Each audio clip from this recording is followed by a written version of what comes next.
2026년 봄 시장은 다시 움직이기 시작했습니다. 전쟁, 금리, AI, 거대한 변화들이 새로운 흐름을 만들어냅니다. 지금 우리는 그 한가운데 서 있습니다. 이 흐름은 어디로 향할 것인가, 그리고 누가 먼저 읽어낼 것인가. 시장의 미래를 남들보다 먼저 만나는 단 하루. 이선엽의 스윙당하지 않고 승리하는 필승 투자 전략, 박병창의 변동성장에서 수익을 내는 막강 포트폴리오, 여주사 빈센트가 제시하는 주도주 투자 전략, 김장렬의 AI 반도체 핵심 공략주, 장훈준의 2분기 성공 투자 전략, 이권희의 지금 꼭 사야 될 주식 아이디어, 그리고 저 김프로의 마켓 인사이트와 친절한 해설까지. 요동치는 장에서 살아남기 위해 지금 꼭 들어야 될 주식 투자 전략. 지금 여러분께 가장 필요한 모든 주식 투자의 노하우와 인사이트가 단 하루만 여러분께 공개됩니다. 그리고 어디서도 가질 수 없는 단 한 번의 기회, 최고 전문가들과의 1:1 멘토링까지. 2026년 4월 18일 세종대학교 대양홀. 지금 바로 이 선택이 여러분이 자산가가 되는 첫걸음이 될 것입니다. 한정된 좌석을 지금 바로 선착순으로 모십니다. 영상 하단의 링크를 클릭하세요. 3월 27일 금요일입니다. 오늘도 여러분과 투자 고민 함께 나누도록 하겠습니다. 아침엔 투자 허재입니다. 여러분 안녕하세요. 여도훈입니다. 자, 양시장의 하락세가 워낙에 또 깊고 코스피가 지금 4% 넘게 하락하다 보니까 다들 좀 시장이 보기가 좀 무섭다라고 생각을 하실 겁니다. 어제에서 오늘도 반도체 대형주 두 종목이 나란히 4에서 5% 넘는 하락세인데요.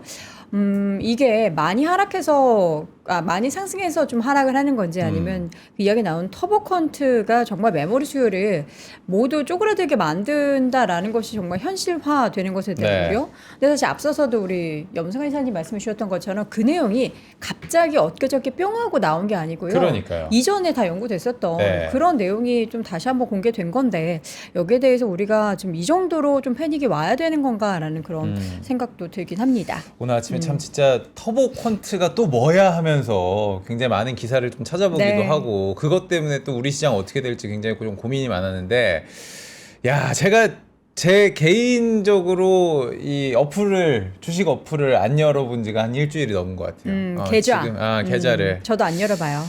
보면은 뭔가 좀 막 두렵잖아요. 팔아야 되나 싶고. 근데 저는 그냥 버텨보도록 하겠습니다. 그러니까요. 저도 여러분과 한 배를 또 안 타신 분들도 있고, 오늘 정리하신 분들 계시니까. 자, 좋습니다. 여러분들, 오늘은요 저희가 전하는 말씀 드리고 또 노후 대비 하실 때, 또 금요일은 저희가 또 금쪽 같은 자산관리 코너가 준비가 되어 있기 때문에 여러분들의 퇴직, 노후 고민 함께 이야기를 나눠보도록 하겠습니다. 네. 자, 그 전에 앞서서 저희 계속해서 릴레이 세미나를 진행을 하고 있는데요. 그 첫 전국 투어 할 때 맨 첫 공연 되게 중요하잖아요. 가장 중요합니다. 그래서 첫 세미나에 정말 심혈을 기울였습니다. 그렇습니다. 그 첫 세미나는 말도 안 나오네. 의정부인데요. 저희가 의정부부터 돌고 돌아서 이제 수원까지 이렇게 투어를 하는데, 여러분들과 먼저 만나는 의정부 경기 북부 상공회의소에서 저희 준비를 하고 있고요. 정말 오프라인에서 만나기 어려운 분을 초빙을 했습니다. 김지훈 박사님과 함께 지금 우리 시장을 힘들게 만드는 가장 큰 요인 중에 하나인 글로벌 지정학적 불확실성 관련해서 깊이 있는 이야기를 들어보고요. 그리고 그 관련해서 이혁진 차장과 함께 관련 시장 전략까지 꼼꼼하게 체크를 해보겠습니다. 방금 지도가 나왔는데 서울, 대전, 대구 찍고 아하가 아니고요. 서울, 강남, 대전, 제주, 창원, 수원으로 연결을 한번 시켜보도록 하겠습니다. 6군데 이렇게 쫙 돌면서 4월에 여러분들과 함께 만나보려고 하니까요. 지금 지도 나오는 거 한번 보세요, 여러분. 7일에 어디고 또 13일은 어디고 이러고 보시면서 그 지역에 혹은 그 근처에 계신 분들은 요 지역 세미나, 릴레이 세미나를 함께 하시면 너무나 좋겠습니다. 저는 좀 의정부 같은 경우에는 경기 북부기 때문에 서울에 계신 분들도 좀 이동을 하셔서 들어도 좋을 것 같다라고 생각하는 게, 저희가 의정부에 김지훈 박사님 온다라고 말씀을 드렸잖아요. 그래서 6 곳을 김지훈 박사님이 다 오시는구나 이렇게 아니에요. 생각하실 수도 계시는데 아니에요. 여러분 그런 건 아닙니다. 저희가 회차마다 또 연사분들이 바뀌고 네네. 가장 의정부 첫 회차에 요즘에 가장 또 뜨거운 이야기 준비를 하고 있는 김지훈 네. 박사님께서 가시기 때문에 뭐 온라인에서 요즘에 참 많이 등장하시지만 오프라인에서 조금 더 깊은 이야기 나눠볼 수 있는 시간 많은 신청을 좀 부탁을 드려볼게요. 미음님이 의정부 산다라고 하셨는데 예, 네. 빨리 신청하세요. 요거 그렇죠. 그냥 가시면 되는 게 아니라요. 신청하셔야 저희가 신청자분에 한해서만 입장이 가능하기 때문에 지금 바로 그 링크를 통해서 신청을 하시고요.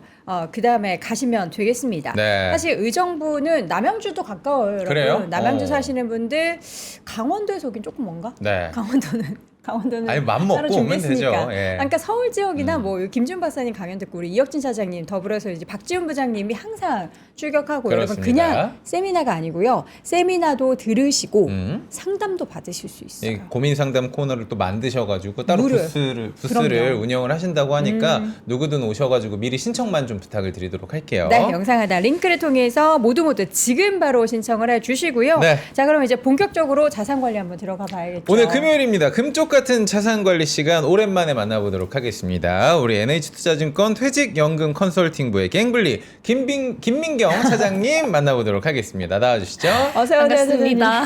김민경 이라고 제가 죄송합니다. 왜 그래요? 시작부터. 제가 너무 오랜만에 나왔네요. 그러네요.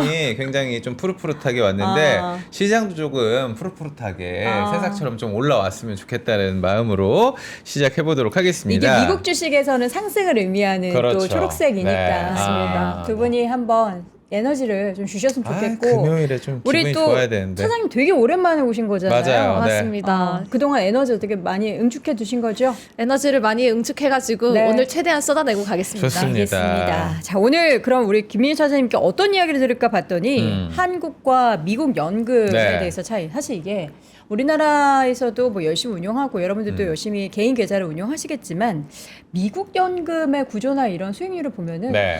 한참 차이가 나죠. 맞습니다. 그런 거를 어떻게 우리가 좀 커버를 할 수 있는지, 우리의 노후는 안전한지, 네. 여러분도 안전하세요? 저는 지금도 안전하지 않습니다. 지금도 안전하지 않은데 20년 뒤는 몰라요. 큰일 났다. 예. 지금 어떻게 되는지 고민되시는데 그러한 고민들을 우리 김미혁 차장님이 해결해 주시도록 근데 개물리 하겠습니다. 저희가 사실 한국 연금도 공부가 안 돼 있는데 네. 미국 연금까지 지금 네. 오늘 굉장히 좀 생소하고 생경한 이야기들이 좀 있을 것 같은데 네. 일단은 최근에 뭐 노후 준비 트렌드가 좀 바뀌고 있나요? 어떤 건가요? 흐름부터 좀 말씀해 주시죠. 네. 우선은 흐름이 굉장히 많이 바뀌었고 음. 저희 회사 백세시대 연구소에서는 이제는 연금을 준비하는 단계가 각자 도생의 시대가 도래했다라는 네. 얘기를 좀 하고 있습니다. 이게 무슨 말일까 되게 의아해 하실 텐데요. 예전에는 그래도 공적연금인 국민연금과 또는 이제 부모님들을 자녀가 부양을 함으로써 이제 국가나 이제 가족들이 우리의 노후를 조금 책임져 줬다고 한다면 이제는 정말로 개인이 제대로 준비를 해야지만 노후를 좀 더 대비를 할 수 있는 그런 상황이 왔다라고 좀 이해를 해주시면 될 것 같아요. 네. 그래서 공적 연금만으로는 나의 최소한의 품위도 유지하기가 어려운 게 사실이라서 네. 이제는 퇴직연금과 개인연금까지 함께 좀 준비를 해야 하는 시대가 온 것 같습니다. 네. 자, 그럼 이제 본격적으로 이야기를 들어보도록 하죠. 네. 이제 미국은 사실 백만장자도 많고 한데 우리도 하고 싶잖아요. 백만장자 하고 꿈이죠. 싶죠. 네, 근데 꿈이기도 하고. 근데 이거를 그냥 뭐 사업해서 이뤄내고 이런 게 아니라 네. 우리가 차곡차곡 음.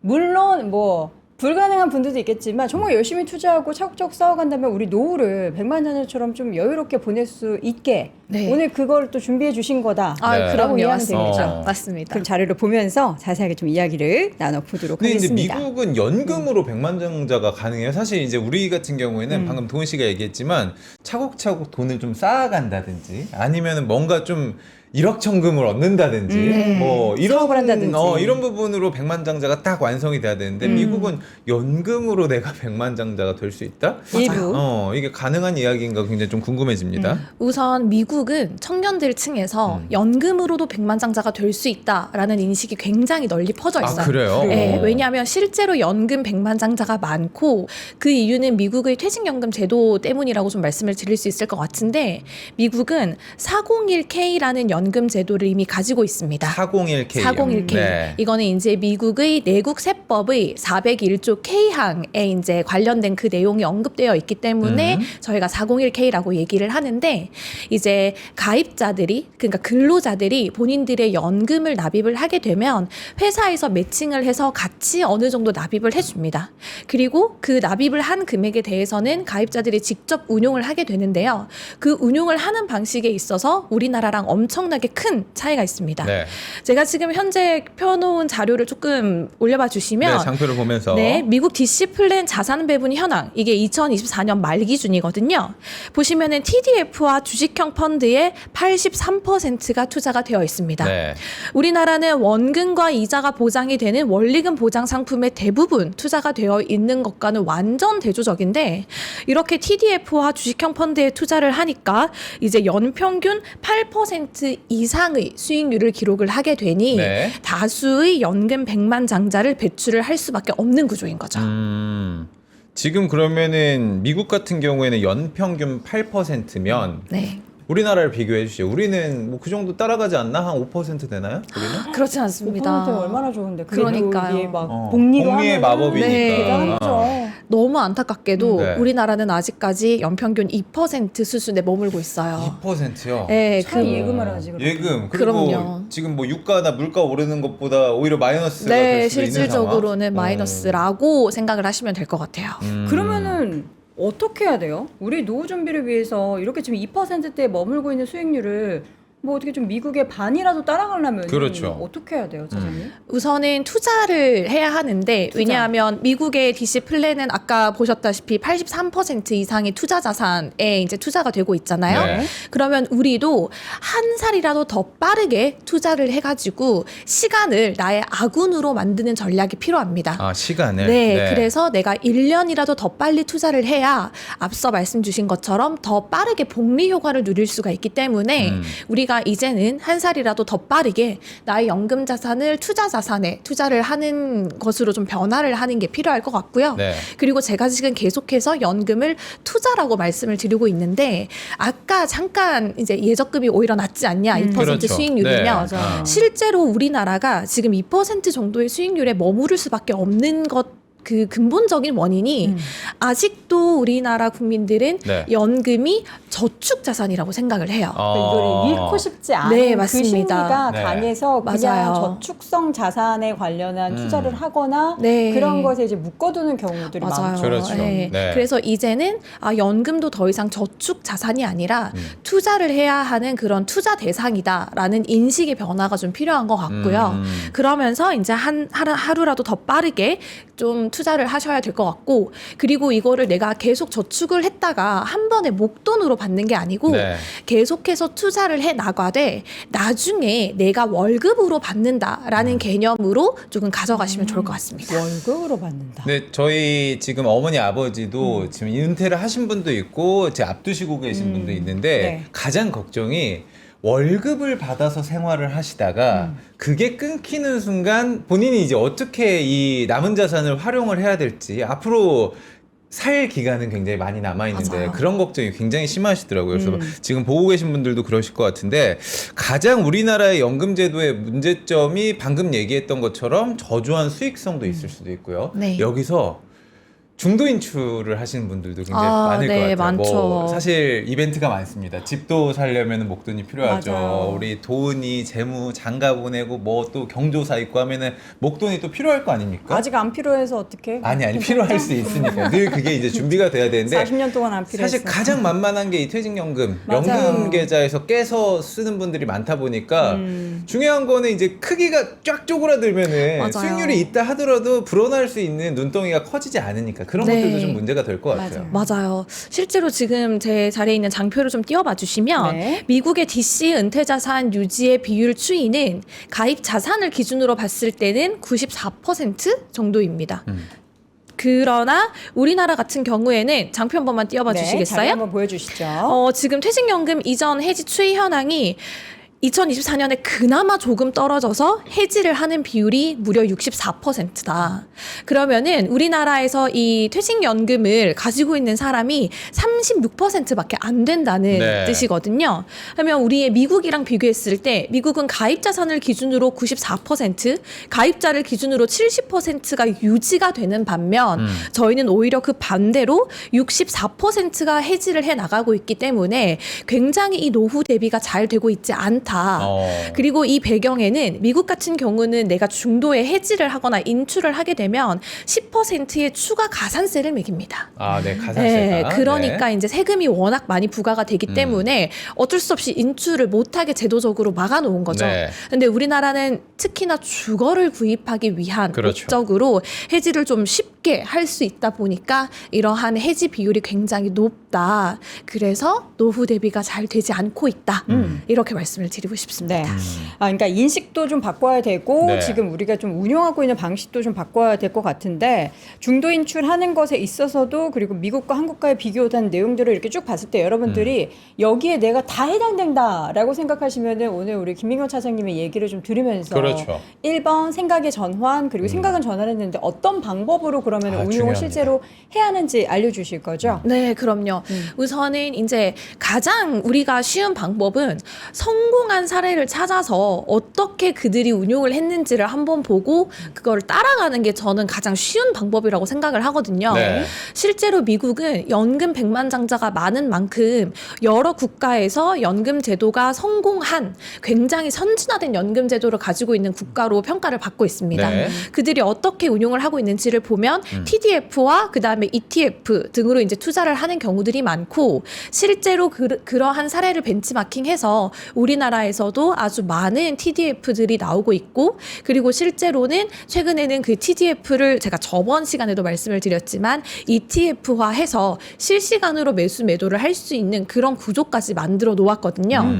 그렇기 때문에 우리도 이러한 막 싫잖아요. 막 계속 실시간으로 우리가 이거를 들여봐야 되고 막 매수 매도하고 머리 아픈 게 싫으니까 네. 이러한 TDF 나의 은퇴 시점에 맞춰서 알아서 나중에는 안전자산의 비중을 높여주고 주식 비중의 자산을 좀 낮춰주는 그러한 TDF 상품에 투자하는 것이 가장 편하고 그다음에 원리금 보장 상품보다는 훨씬 높은 수익률을 가져갈 수 있는 방법이다라고 생각을 하시면 될 것 같아요. 그래서 뭐 이미 TDF를 많이 활용하고 계신 분들도 있는데 네. 그 활용에 대한 비율이 지금 되게 낮은 거잖아요. 맞아요. 그렇죠. 이게 그리고 뭔지도 잘 모르는 분들도 많으시고 그렇죠. 사실 네. 이전에 나오셔서도 한번 소개해 주셨던 부분도 있기는 한데 네. 그냥 뭘 이렇게 한 귀로 듣고 한 귀로 흘리는 그러니까 퇴직연금을 뭐 그렇게 열심히 운용을 해라고 생각하시는데 예전에 말씀해 주셨던 그 본인의 운용 계좌에 뭐 네네. 이렇게 하신다라고 했을 때 그 수익률 듣고 사실 깜짝 놀랐던 기억이 네. 있어요. 그렇죠. 네. 여전히 지금 변동성 시기에서도 잘 운용을 하고 계신가요? 아니면 이럴 때는 조금 뭐 기다리셨다가 저점에 좀 더 운용을 하시려고 열심히 준비 노력을 하고 계신가요? 그 사실은 저점에서 매수를 한다는 건 신도 불가능한 아이고, 영역이다라고 저희는 얘기를 하잖아요. 특히나 연금 자산 같은 경우에는 노후 자산이고 아주 장기적으로 투자를 하는 자산이기 때문에 저는 저점을 기다린다기보다는 매월 그냥 꾸준히 그 ETF를 매수를 하는 방식을 취하고 있습니다. 물론 이 방식을 취하게 되면 당연히 S&P가 많이 올랐을 때에도 매수를 할 수 있겠지만 지금과 같이 변동성이 크고 그다음에 또 장이 좀 떨어지는 때에서는 또 좀 낮은 가격으로 매수를 할 수 있기 때문에 결국은 답은 분할 매수다라는 말씀을 좀 드리고 싶고 네. 실제로 데이터를 봤을 때 저희 회사를 기준으로 가장 수익률이 높은 연금 계좌가 미성년자의 계좌입니다. 아 그냥 가만히 모아가는 맞습니다. 네. 미성년자도 연금저축 펀드는 개설을 할 수가 있거든요. 네. 그런데 이제 보면은 그 미성년자들도 꾸준히 부모님들이 그 분할해서 매수를 해주시는데 네. 가장 그 수익률이 높은 계좌가 미성년자의 계좌이고요. 가장 수익률이 저조한 계좌가 20대 남성의 계좌입니다. 아, 매수와 때 뭐. 매도를 네. 많이 하는 아. 맞습니다. 이제 그런 계좌들이 수익률을 조금 저조하다 그렇군요. 보니 네. 특히나 연금 계좌에서는 계속 사고 팔고를 하기보다는 꾸준히 매수를 해 나가는 방법을 좀 추천을 드리고요. 네. 그리고 이제 미국 같은 경우에는 그 꾸준히 S&P가 우상향할 수밖에 없는 구조가 그 많은 연금 백만장자들이 있다고 했잖아요. 네. 그들의 자금들이 이미 또 주식시장에 계속 흘러가고 있기 때문에 이 주식시장을 받쳐주면서 그들의 연금 자산까지 꾸준히 늘어나는 그런 굉장히 선순환 구조를 가지고 있거든요. 그래서 우리나라도 이제는 좀 DC나 IRP 그리고 연금저축에서 ETF 시장, 주식시장으로 자금이 계속 흘러가고 있기 때문에 우리도 곧 그런 선순환 구조를 좀 가져갈 수 있지 않을까. 그래서 이제는 좀 인식이 바뀌고 투자를 하다 보면 우리나라도 연금 백만장자들이 충분히 우리 미래 세대에는 나올 수 있지 않을까라는 생각을 좀 합니다. 그러면 이제 차장님 만약에 이제 한국의 연금 체계가 지금 상태로 우리가 쭉 뭔가의 변화 없이 가게 된다고 하면은 지금 아까 얘기하셨던 미국의 어떤 401k와 비교를 했을 때 한 10년 뒤, 20년 뒤에 수익률이 어느 정도가 차이가 나게 되는 거예요? 우선은 저희가 그 연평균으로 8% 정도를 그렇죠. 말씀을 드렸는데요. 네.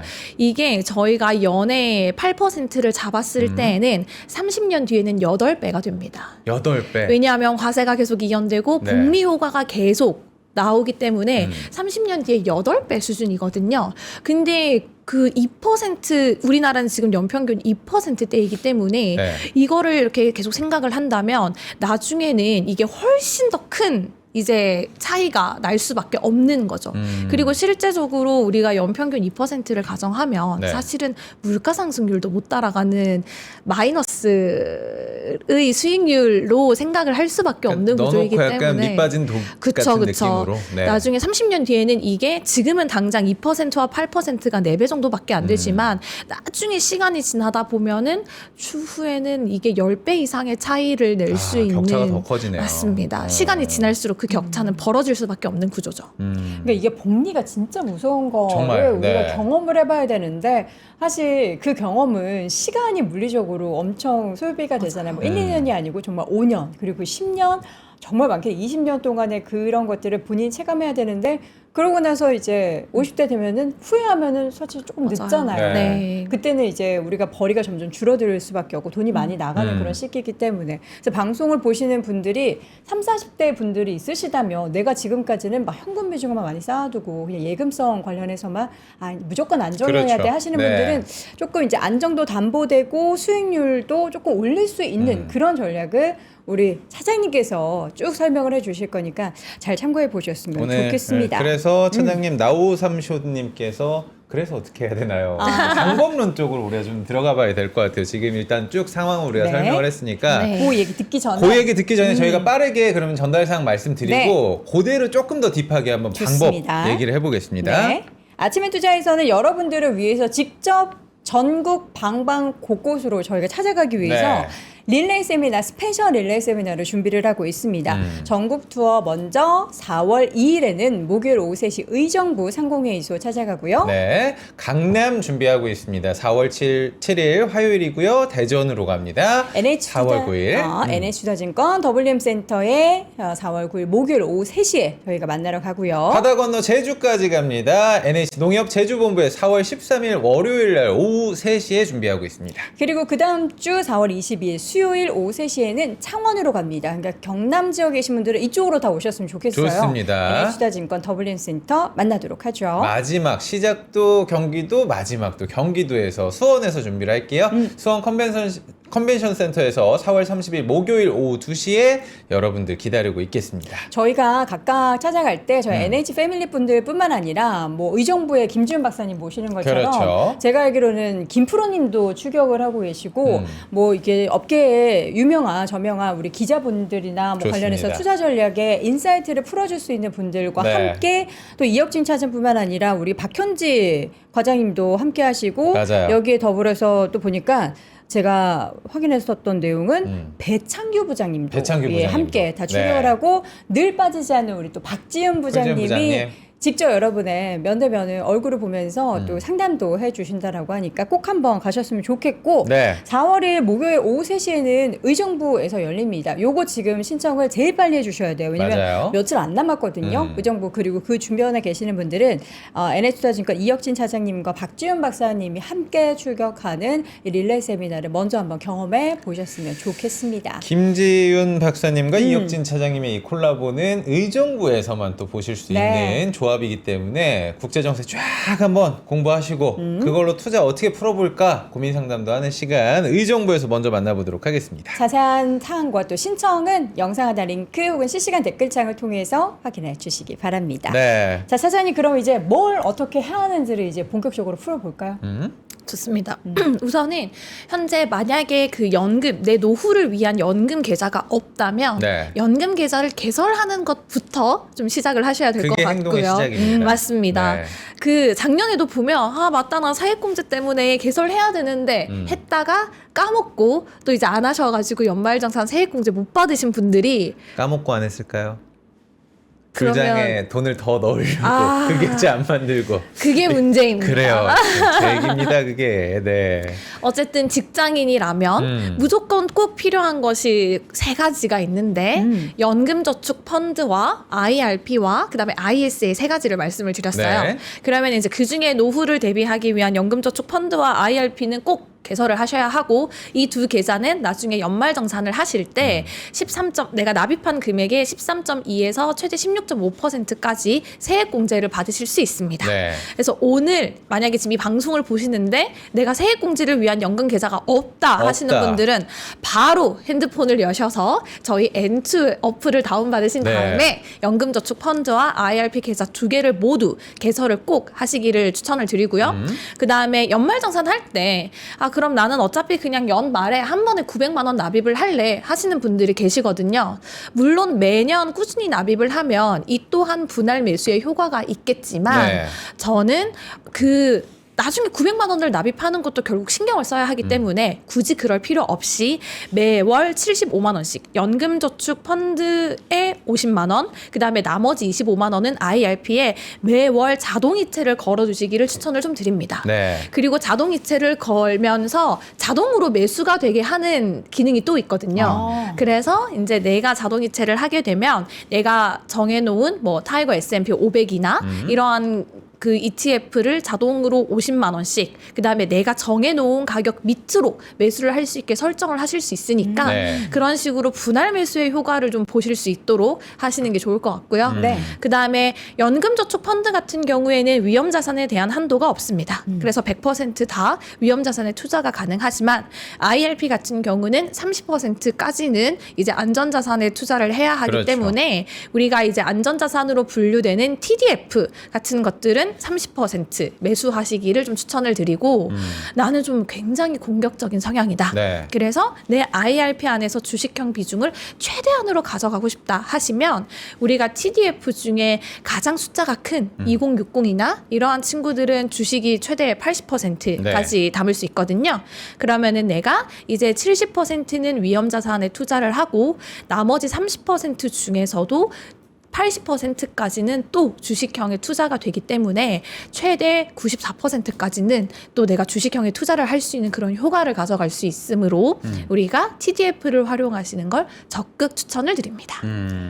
우리가 이제 퇴직연금 시장에서 요즘에 또 가장 핫한 게 이제 디폴트 옵션에 대한 네. 이야기들이 굉장히 많이 나오고 있더라고요. 이걸 좀 풀어보면 사전지정 운용제도 디폴트 옵션을 또 정부에서는 이걸 검사를 한번 하겠다 뭐 네. 이런 얘기를 하더라고요. 그래서 수익률이 좋지 않은 친구들을 일단은 또 시장에서는 배제를 시키고 그러면은 투자자 입장에서는 시장이 계속 건강해지려고 노력을 하는구나 맞습니다. 라고 보면 되는 건지 네, 맞아요. 지금 어떤 상황인지 설명 좀 부탁드릴게요. 우선은 디폴트 옵션 제도가 도입된 배경을 먼저 보면 우리나라의 퇴직연금 수익률이 2%대에 머무를 수밖에 없는 구조는 원리금 보장 상품에만 투자를 하는 것도 있지만 DC나 IRP를 운용하시는 분들이 그 안에서 관심이 없어요. 네. 그러다 보니 운용을 하지 않고 방치를 하는 경우가 너무 많은 거예요. 그냥 방치. 네, 그래서 이러한 방치되어 있는 부분을 조금 방지하고자 정부에서는 디폴트 옵션이란 제도를 도입을 했고 네. 그러면은 본인이 고객이 선정한 그 디폴트 옵션 제도의 유형에 따라서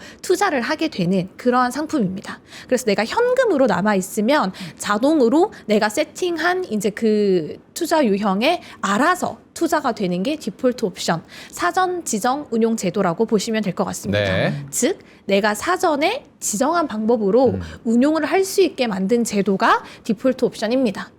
근데 이 디폴트 옵션에 아주 치명적인 약점이 단점. 있습니다. 네, 왜냐하면 디폴트 옵션에서도 원리금 보장형으로만 운용될 수 있는 유형이 있었거든요.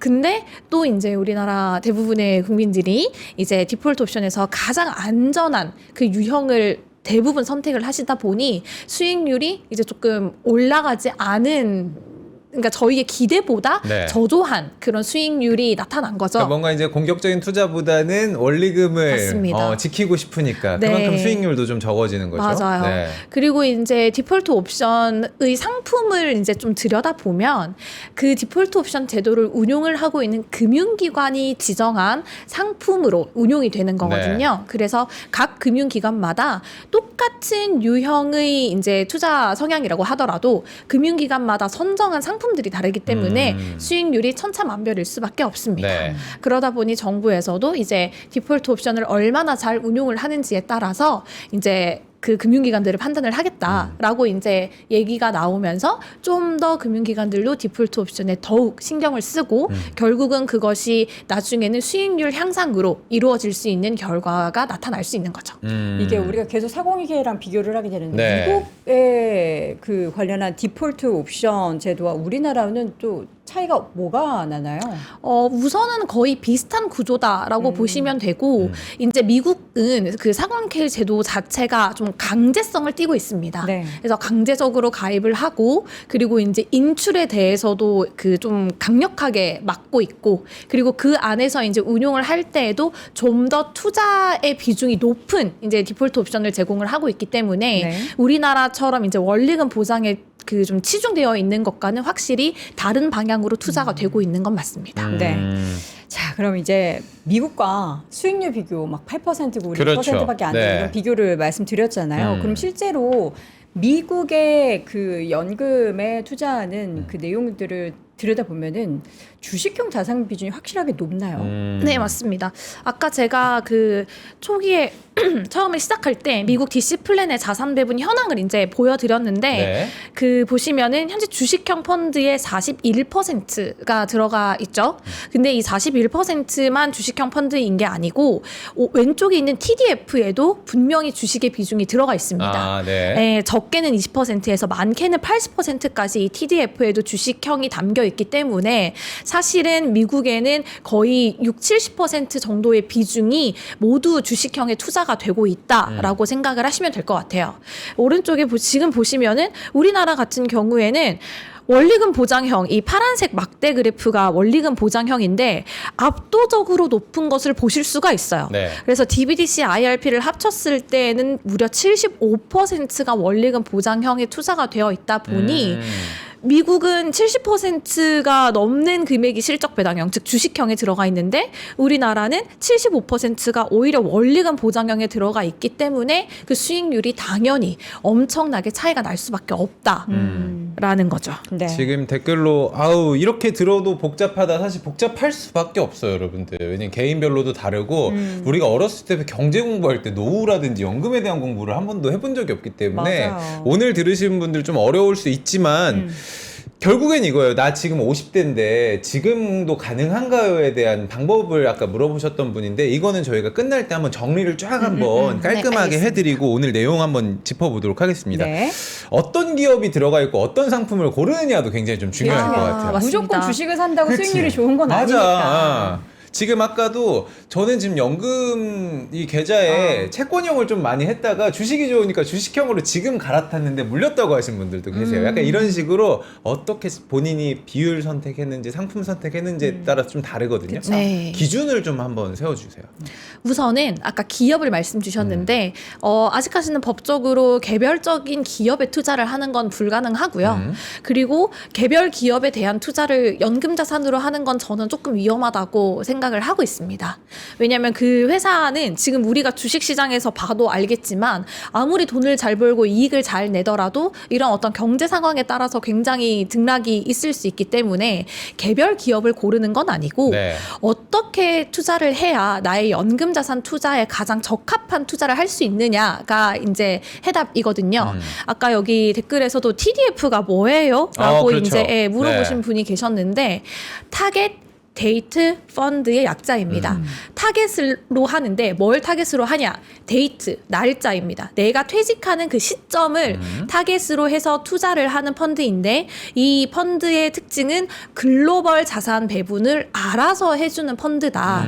그래서 타겟 데이트 펀드, TDF라는 상품의 뒤에는 항상 그 숫자가 붙습니다. 네. 2030부터 2060까지 있는데 이제 그 숫자가 의미하는 건 나의 은퇴 시점을 얘기를 하는 거거든요. 그래서 내가 2030년에 퇴직을 하시는 분들은 2030, 2060년에 퇴직을 하시는 분들은 2060의 빈티지를 선택을 하시면 되고 네. 그러면 이 숫자의 차이는 뭐냐? 내가 퇴직하는 시점이 2030이면 이제 4년밖에 남지 않았기 때문에 공격적으로 투자를 하면 살짝 리스키할 수 있습니다. 그래서 이 2030은 주식의 비중이 굉장히 낮고 채권, 안전자산의 비중이 높습니다.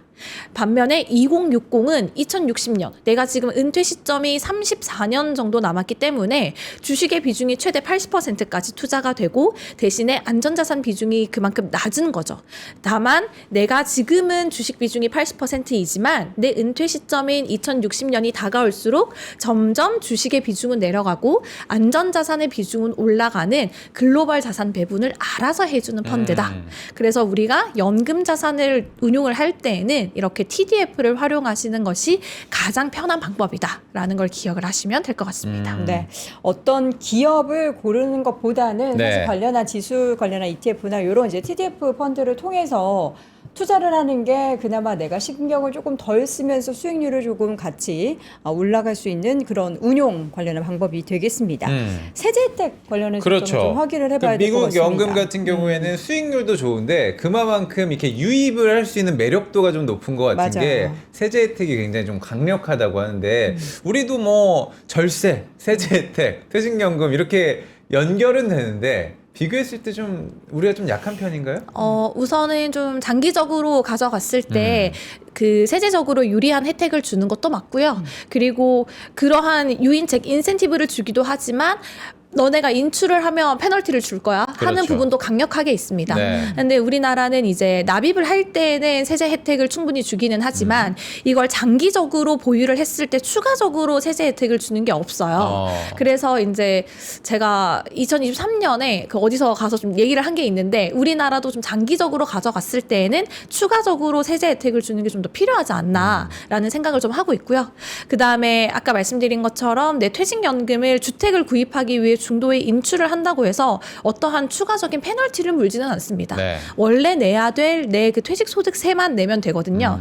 근데 이제 미국은 추가로 이제 가산세가 있기 때문에 우리나라도 좀 그런 부분에 대해서는 조금 더 추가적으로 페널티를 주게 되면 이러한 인출들을 좀 방어할 수 있지 않을까 하는 생각이 좀 듭니다. 이게 이제 저는 개인적으로 좀 고민이고 궁금한 게 이제 보통 우리가 기본 공식 같은 게 좀 있잖아요. 900만 원을 채울 때 네. 퇴직연금 연금저축에 600만 원 넣고 IRP에 300만 원 넣고 시작을 네. 해라. 우리 아까도 얘기를 했던 것처럼. 근데 뚜껑을 까보면은 IRP 수익률이 현저히 높다는 거예요.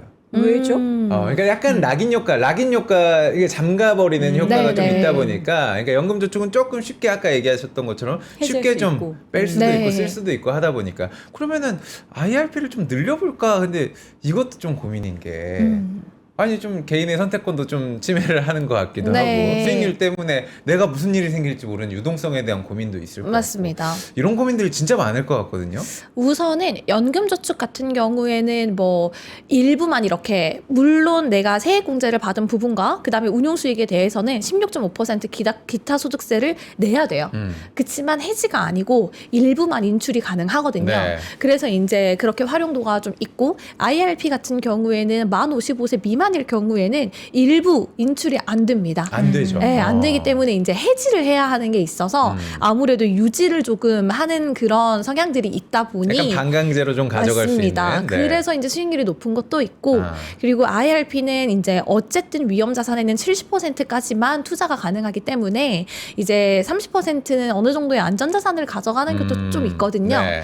저도 사실은 제가 연금저축에 600만 원을 투자하는 이유는 그러니까 납입을 하는 이유는 저는 굉장히 공격적인 성향이기 때문에 100%다 이제 좀 그 주식형 ETF에 투자를 하고 있습니다. 네. 연금저축 펀드 안에서는. 근데 이러한 부분들이 있다 보니 장이 흔들림에 따라서 그 연금저축 펀드가 수익률이 저조할 수도 있고 이제 IRP가 수익률이 이제 어떤 때는 더 저조할 때도 있겠죠. 그렇지만 이렇게 쭉 놓고 봤을 때는 장기적으로 봤을 때. 말씀 주신 네. 것처럼 IRP의 수익률이 그래도 완전 리스키한 것보다는 수익률이 조금 더 나오기는 하더라. 네. 지금 이제 아까 질문 올라왔었던 네. 50대인데 지금 해도 될까요? 그렇죠. 라는 고민과 네. 30대이신 분도 있고 40대이신 분들인데 이게 이제 TDF로 하면은 사실 이런 것들을 좀 맞아요. 손쉽게 할 네. 수는 있다라고는 하는데 그래도 이제 팁을 각각의 연령별로 준다면 먼저 이제 50대 지금 방금 여쭤봤으니까 50대 분들은 지금 시점에서 우리가 가장 좀 효율적으로 관련한 연금을 좀 운용할 수 있는 전략 뭐가 제일 대표적으로 좋을까요? 우선은 50대라고 하더라도 하루라도 빨리 시작하시는 게 저는 당연히 좋다고 생각하고요. 네. 왜냐하면 아까도 말씀드렸지만 시간을 아군으로 만드는 전략이 가장 중요합니다. 그리고 50대라고 하시면 어쨌든 이제 그 은퇴 자산을 수령을 할 기간이 얼마 남지 않으셨잖아요. 네. 그렇기 때문에 굉장히 공격적으로 운용을 하시는 것보다는 나중에 그 5년 뒤에 나의 현금 흐름까지 같이 대비를 해서 유동성까지 고려한 투자를 좀 하시는 걸 추천을 드리고요. 그러면은 이제 납입하는 금액도 고려를 좀 하셔야 하는 게 그 세액공제를 받을 수 있는 최대 금액은 900만 원이지만 납입 가능한 금액은 1,800만 원입니다. 네. 내가 여력만 된다면 연에 1,800만 원까지 납입을 하시는 것도 그 안에서 운용을 하면서 과세 이연을 받고 그다음에 나중에 연금으로 받을 때 세액공제를 받지 않은 부분은 비과세로 수령을 하실 수 있기 때문에 납입 금액을 먼저 본인의 여력에 맞게 설정을 하시고 그리고 일부 금액은 이제 알아서 자산을 배분해주는 TDF로 운용을 하시고 그다음에 또 나머지 일부 같은 경우에는 우리가 그 유동성을 조금 가져갈 수 있는 뭐 MMF나 아니면 전단지 펀드 이런 거를 활용을 하시는 것도 네. 좋을 것 같습니다. 전단지 펀드요? 전자 단기 사채. 네, 알겠습니다. 전단지. 전단지 돌려야 될 거. 운동하라고 생각. 돌려야 될 것 자, 같아가지고. 50대 말씀해 주셨고 네. 그다음에 뭐 내려가 볼까요? 한 40대, 네네. 30대 이렇게. 40대 같은 경우에는 그래도 내가 이제 은퇴하는 시점이, 그러니까 연금을 수령하는 게 이제 못해도 15년 정도는 남았잖아요. 그렇기 때문에 이제 조금 더 높은 비중으로 주식형을 가져가시는 걸 추천을 드리고 그리고 15년의 그 기간이 남았기 때문에 사실은 뭐 MMF나 이런 그 유동성 자산을 당장에 가져가시는 거는 추천을 드리지 않습니다. 그래서 안전자산 한 30% 정도 가져가시고 나머지 70% 같은 경우에는 주식형 펀드나 또는 ETF로 투자를 하시는 게 좋을 것 같습니다. 우리 바로 고민 하나 해결하고 가시죠. 어떤 거요? 에코메아리님께서 갱블리 퇴직이 내년입니다. 연금저축 15년 끝나서 안 내고 있는데 올해 내년 연말정산 세액공제 포기하고 있습니다. 그래도 세액공제 받고 나중에 퇴직세금 내는 게 더 나을까요? 라는 이제 질문 주셨거든요. 우선은 연금저축 15년이 끝나셨다는 말씀은 이게 연금저축 보험일 수도 있고요. 네. 왜냐하면 연금저축 보험은 딱 납입하는 기간이 무조건 정해져 있거든요. 그래요? 그래서 이제 연금저축 보험을 드신 것 같은데 이제 연금저축 보험 같은 경우에는 납입 기간이 정해져 있으면 안 내면 해약이 되기 때문에 자동해약입니다. 네, 그래서 그 연금저축 펀드를 활용을 하시면 내가 한 달만 내도 상관이 없거든요. 그래서 연금저축 펀드를 개설을 하셔가지고 납입을 하시고 만약에 IRP를 활용을 하실 거다라고 하시면은 저는 그것도 추천을 드립니다. 왜냐하면 소득이 있으면은 IRP는 무조건 개설을 하실 수가 있으시니까요. 근데 이제 질문하신 내용을 보니까 네. 어쨌든 지금은 안 내고 있는데 올해 연말정산 세액공제를 받고 나중에 퇴직 세금을 내는 게 나은 건지를 물어보셨는데 이 연말정산 세액공제를 받은 부분과 퇴직소득세는 완전 따로예요. 그래서 그 연말정산을 받으신 부분에 대한 게 퇴직소득세에 영향을 미치지 않습니다. 퇴직소득세는 이제 내가 근무한 근속 연수와 그 다음에 이제 나의 그 퇴직금 금액 에 따라서 퇴직소득 세율이 달라지고 네. 그다음에 이 퇴직소득세는 분류 과세이기 때문에 그 다른 종합소득 과세나 아니면은 이런 다른 소득에 이제 영향을 미치지 않기 때문에 어쨌든 지금 납입을 하시는 게 현재 세액공제도 받으실 수 있고 나중에 연금으로 받으실 때에도 이제 추가적으로 저율 과세가 되기 때문에 무조건 개설하셔서 납입을 하시기를 강추드립니다. 네. 아니 좀 진짜 개인마다 다 사정이 달라서 맞아요. 다 이렇게 1인 다 갱블리를 옆에 좀 1인 1 갬블링. 약간 좀 보급을 해야 되지 않을까 생각이 되는데 오늘 저희가 미국과 계속 비교를 하고 있었잖아요. 그 시작할 때 조금 좀 자극적이었지만 미국은 연금으로도 백만장자를 꿈꿀 수 있다 뭐 이런 타이틀을 그게 저희가 자극적이었다는 거구나. 조금 자극적이죠. 나는 진짜 하고 싶은 꿈인데 미국은 연금으로 또 가능하다고 하니까 맞습니다. 그럼 거기서 우리가 좀 얻을 수 있는 팁 같은 게 우리가 지금 적용해 볼 수 있는 팁 같은 게 어떤 것들이 좀 있을까요? 계속 말씀을 드리는 거는 이제 투자를 어떻게 하느냐가 결국은 영향을 미치는 거고 한 3가지 정도로 기억을 하시면 될 것 같아요. 네. 첫 번째는 하루라도 빨리 시작해서 시간을 나의 아군으로 만들어라. 그리고 두 번째는 너무 안정적으로 운용을 하지 말고 이제 연금은 저축이 아니라 투자 자산이다라는 생각을 가지고 조금 더 적극적으로 투자를 할 수 있도록 하시는 게 좋을 것 같고 네. 그리고 마지막으로는 이게 인출을 하는 게 아니고 이제 이 지금 내가 납입하는 연금 자산은 미래의 나에게 빌려준 돈이다라고 생각을 하시고 당장에 내가 정말 급하게 목돈이 필요하더라도 웬만하면 인출을 하지 말고 나중에 나의 노후를 위해서 끝까지 가지고 가시는 것 요거 3가지만 기억을 하시면 될 것 같아요. 저희 30대 얘기 안 했잖아요. 아 30대 맞아요. 네, 얘기해야죠. 진짜 나 진짜 중요해요. 아 진짜. 맞다. 우리 재무앵커는 30대 입니다. 30대다. 네. 미안해요. 40대로 착각했네. 30대. 갱블리랑 비슷해요. 우리가. 네. 아 그러니까요. 근데 갱블리는 예. 지금 연금 점수가 100점이라면 너무 잘하고 있잖아요. 나는 지금 한 진짜 15점? 15 빵점 막 돼요? 있죠. 15 일단 만들어 놨으니까 한 15점 가지고 가는 네. 거죠. 시작이 반이니까요. 그렇죠. 우선은 50점 줄게요. 50점 드리겠습니다. 감사합니다. 일단은 사실 다 비슷한 것 같아요. 시간과 투자와 인출에 대한 거를 이제 고민을 해야 하는데 어쨌든 우리 허 앵커님은 만드셨으니까 네. 이제 50점은 가지고 가신 거고 지금 방송 보시는 분들 중에 내가 연금 계좌가 없다. 무조건 빨리 만드셔야 합니다. 그리고 투자에 있어서는 저는 30대는 우리가 이제 100세 시대라고 하잖아요. 그렇죠. 그리고 정년도 계속 늘어나고 있다라고 얘기를 하는데 저는 좀 더 공격적으로 투자를 하셨으면 좋겠어요.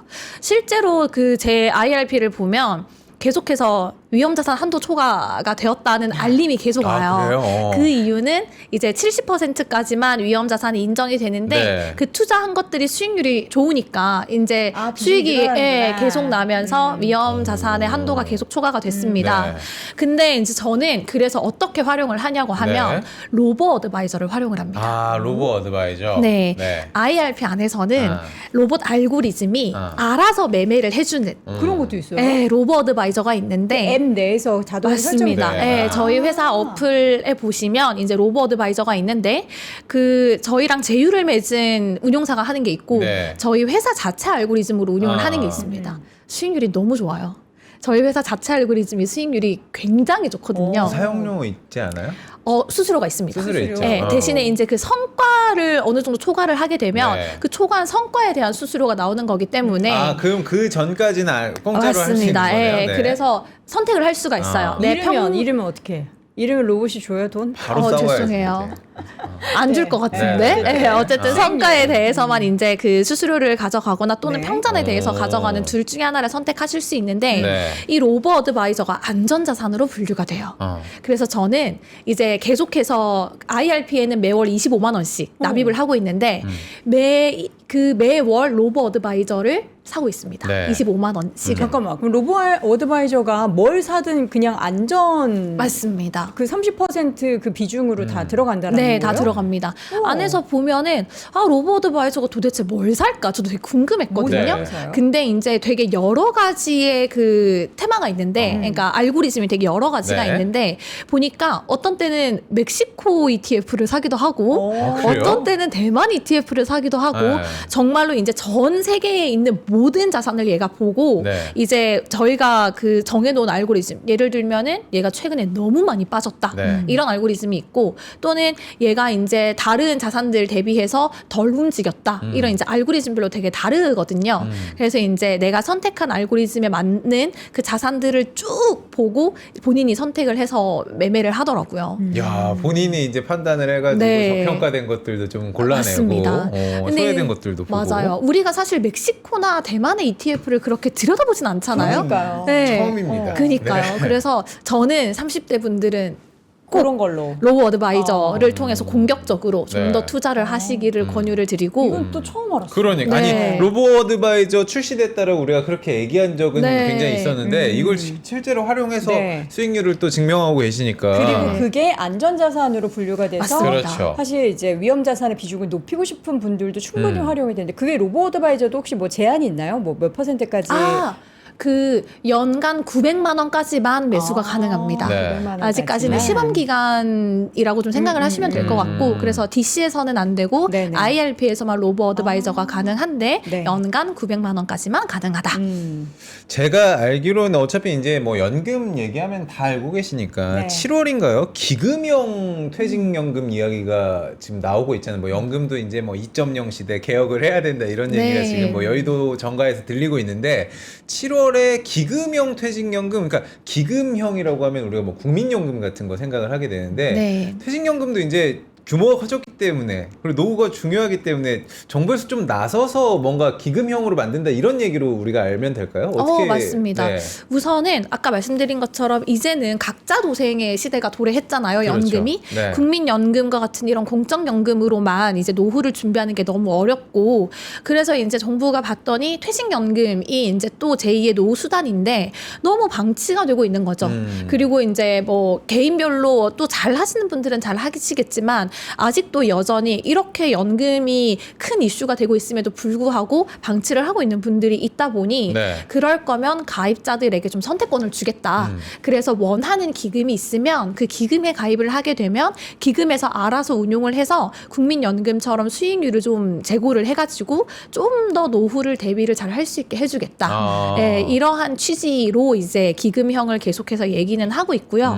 아직까지 이 부분은 현재까지는 좀 DC에 국한된 이야기이기 때문에 네. 우리나라는 그래도 DB의 비중이 조금 한 50% 정도는 되거든요. 네. 그래서 이제 DC 가입자분들에게 그런 선택권을 주겠다라는 걸로 논의를 좀 하고 있고 결국은 이마저도 그 우리나라 국민들의 노후를 대비하기 위한 일환으로 조금 얘기가 나오고 있다라고 생각을 하시면 될 것 같아요.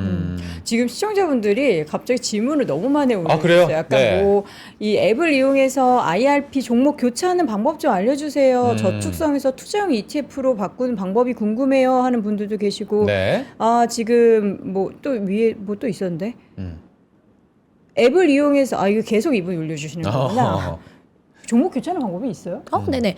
우선은 ETF 자체는 이제 국내에 상장된 주가 연계 지수인 거거든요. 네. 그래서 주식처럼 그냥 매매를 하시면 돼요. 만약에 저희 N2 앱을 사용하고 계신다면 연금에서 퇴직연금 메뉴에 들어가시면 퇴직연금 ETF 주문이라는 게 있거든요. 그러면 똑같이 주식을 사고 팔듯이 그 저희 ETF 종목을 넣고 원하시는 그 매수 가격과 주수를 넣으시면은 매수와 매도가 됩니다. 그래서 주식을 하시는 분들이라면 똑같이 주식처럼 ETF를 실시간으로 매수 매도 해주시면 되고요. 만약에 저축성을 내가 ETF로 바꾸고 싶다라고 하시면 현재 가지고 있는 원리금 보장 상품을 매도를 하시고 이제 그 매도를 하고 남은 현금으로 이제 주식처럼 매수 매도하시면 됩니다. 자, 올려드렸죠? 네, 알려드렸으니까 이제 한 4번 올리신 것 같은데 네. 답변이 충분히 됐을 것 같습니다. 계속 올리고 계죠. 네, 마지막으로 이제 연금이 아니라 네. 우리 사실 뭐 월배당 ETF도 있고 노후에 약간 따박따박 현금 흐름을 좀 만들 수 있는 방법이 뭐 다른 노후 설계에 있다면 또 어떤 방법들이 좀 있을까요? 방금 말씀 주신 것처럼 최근에 되게 그 연금 그 계좌 내에서 인기가 있는 게 월배당 ETF이거든요. 네. 그래서 이제 그 요새는 그래서 월배당 ETF가 굉장히 많은 종목들이 있어요. 그 뭐 예를 들면은 그 미국 배당으로 해가지고 네. 미국 배당주에 많이 투자를 해서 월배당이 나오는 것들이 있고 한데 어쨌든 이마저도 그 안에 편입되어 있는 종목들이 중요하고 그 다음에 배당률이 중요하기 때문에 이러한 부분들을 조금 잘 종목이 워낙 많아서 네. 이러한 부분들을 보시고 나한테 또 개인적으로 보면은 필요한 그 자금의 규모나 이런 것들이 다 다르거든요. 그래서 종목들을 좀 더 면밀히 살펴보고 내가 정말 나의 컨셉에 맞는 그런 배당 ETF를 투자를 하시는 걸 추천을 드립니다. 좋습니다. 자, 이제 프리랜서이신 분들도 고민 많으실 것 같은데 맞아요. 사실 이제 프리랜서도 이게 어느 정도 일정 금액은 내가 고정적으로 버는 금액이 있잖아요. 그렇죠. 그 안에서 또 퇴직연금을 계속 꾸준히 맞아요. 운영을 하시는데 내가 네. 정규직으로 계속 따박따박 월급 받지 않는다라고 해서 퇴직연금 안 하시면은 안 된다 도우나. 도우나 해라. 나 지금 나한테 하는 소리인가 싶어요. 도우나. 서로가 예, 지금 도우나 해라. 동병상련입니다. 댓글에도 네. 올려주셨더라고요. 네. 프리랜서는 어떻게 해야 되나 하는데 사실 뭐 프리랜서라도 고 다른 부분이 있는 건 아닌 것 같아요. 프리랜서, 그렇죠, 사장님? 개인 사업자분들 고민 많으시죠? 네. 비슷하죠. 네, 비슷합니다. 어쨌든 프리랜서든 개인 사업자든 본인의 소득이 있기 때문에 그리고 소득이 있으신 분들은 무조건 세금을 내기 때문에 맞아요. 이러한 부분들을 충분히 꼭 활용을 좀 해주셔야 할 것 같고요. 네. 그래서 연금저축이든 IRP든 꼭 개설을 좀 하셔서 투자를 하시는 게 좋을 것 같고 네. 그리고 오히려 프리랜서나 이런 그 개인 사업자분들은 회사에서 납입을 해주는 퇴직연금 제도 자체가 없잖아요. 그렇죠. 그러니까 무조건 IRP를 개설을 하셔가지고 본인의 노후는 꼭 준비를 좀 하셔야 될 것 같습니다. 네. 그렇습니다. 미래를 지키기 위해서는 내가 지금 움직여야 된다. 나의 노후 60세, 70세 이후가 조금 순탄해지고 하려면 지금의 내가 조금 불편해야 돼요. 네, 그런 것들 좀 지금 감안. 고은 씨랑 제가 열심히 일하는 게 환갑의 재물을 위해서, 그쵸. 환갑의 도은이를 위해서 또 열심히 일하는 거 아니겠어요? 환갑까지는 일할 수 있을 것 같은데. 환갑까지는 하죠. 칠순부터 이거 뭐야? 힘이 있지 그때도. 칠순 이렇게 지나가면 또 이제 그러니까요. 또 힘이 걱정이긴 없어질 수 합니다. 있으니까 네. 여러분 잘 관리하셨으면 좋겠고요. 네. 궁금한 거 있으시면은 우리 또 김민경 차장님 찾아가셔가지고 또 상담도 한번 받아보시면 좋을 것 갱블리 같습니다. 우리 다음에는 연령별로 또 약간 직업군별로 가장 많은 고민들을 오. 타이틀 딱 잡아가지고 고민 상담 또 하는 너무 시간을 좋습니다. 한번 준비를 해보겠습니다. 알겠습니다. 오늘 김민경 차장님 함께했습니다. 고맙습니다. 고맙습니다. 감사합니다. 자, 시장 상황에서 시장을 오늘은 계속 보고 있었어. 저는. 지금 사실 오늘 딱 올라가는 종목들의 특징이 조금 오늘은 다르죠. 사실 오늘 화장품주들이 되게 강해요. 그래요. 오늘 대장주는 코스맥스인 것 같고 코스맥스가 10% 안팎의 강세. 그리고 지금 뭐 APR 그리고 뭐 실리콘도 이런 종목들이 3에서 6% 강세 보이고 있고요. 네. 코스피에서는 증권주들이 조금씩 상승으로 좀 돌아서고 있는 모습들이 일부 포착이 되고 그러니까 이게 약간 코스피 코스닥에서는 증권주 외에는 수출주 지금 먹는 것도 좀 좋아요. 네. 삼양식품도 오늘 그래요? 시장에서 소비재도 좀 1.7% 좋고. 상승세를 보이고 있어서 네. 좋고 또 게임주 펄어비스가 급락했다가 다시 한번 돌아서는 모습 오늘 16% 급등이고 크래프톤의 주가도 3%대 강세를 보이고 있습니다. 그러니까 그동안 못 올랐던 종목들에 있어서 이렇게 좀 순환매가 나타나는 부분도 좋기는 한데 네. 시장을 이끄는 게 아무래도 좀 반도체 또 특히나 이제 대형 종목들이기 때문에 근데 또 이 종목들 차트 열어보잖아요. 그렇게 많이 빠지지도 않았어요. 그래요? 다른 개별 종목들 전쟁 때 이렇게 훅 빠졌다 이렇게 네. 올라오는가 하면은 삼성전자, SK하이닉스는 좀 버텼다가? 여기 위에서 조금 요 정도 빠졌다 왔다 다시 갔다 올라가고 정도? 빠졌다 박스권? 올라가고 예, 요 정도다라고 생각을 해 보시면 좋을 것 같습니다. 네. 주말에는요 간절히 기도합니다. 정말 부디 휴전하기를 종전하기를 바라고 네. 지상전 투입 얘기 절대 없기를 간절하게 소망을 해보도록 하겠고요. 그렇습니다. 다음 주 월요일 오전 10시에 저희는 밝은 모습으로 다시 돌아오도록 하겠습니다. 여러분 오늘도 고맙습니다. 고맙습니다.